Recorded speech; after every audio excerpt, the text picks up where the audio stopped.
Idemo i drugi pek da otvaramo. Sad sam uzeo nož. Još ne jedan vrat sve.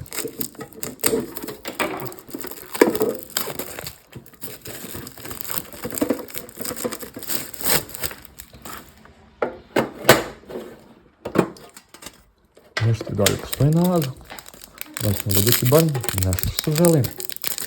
Ajmo, imamo prvi pek šta će da bude. Mrš.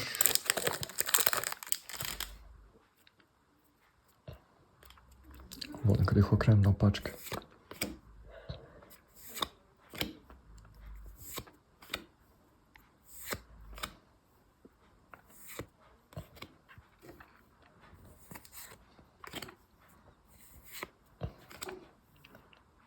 Ok, ne.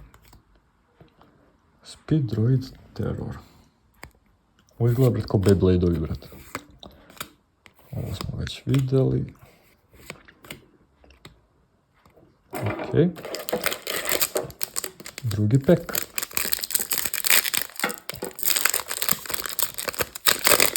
Ajme, bar jedna karta koju želim. Bar jedna karta.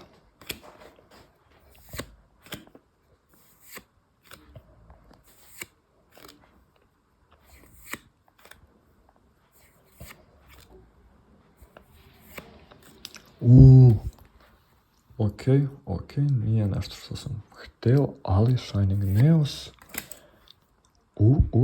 Šta? Nemam pojma šta je ovo, ali izgleda veoma seksi.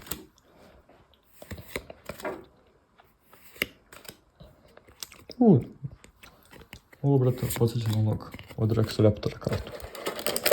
Samo drugačije neke vrste arta. Ajmo, treća sreća. Treća sreća.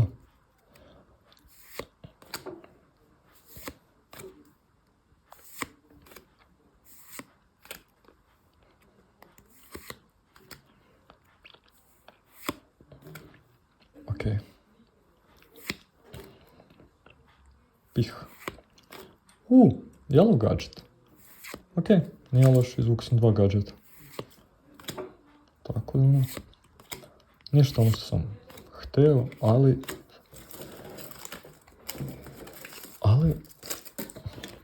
Dobro. Zanimljivo. Ove 3 možda i sačuvam za sebe. Tako da, hvala.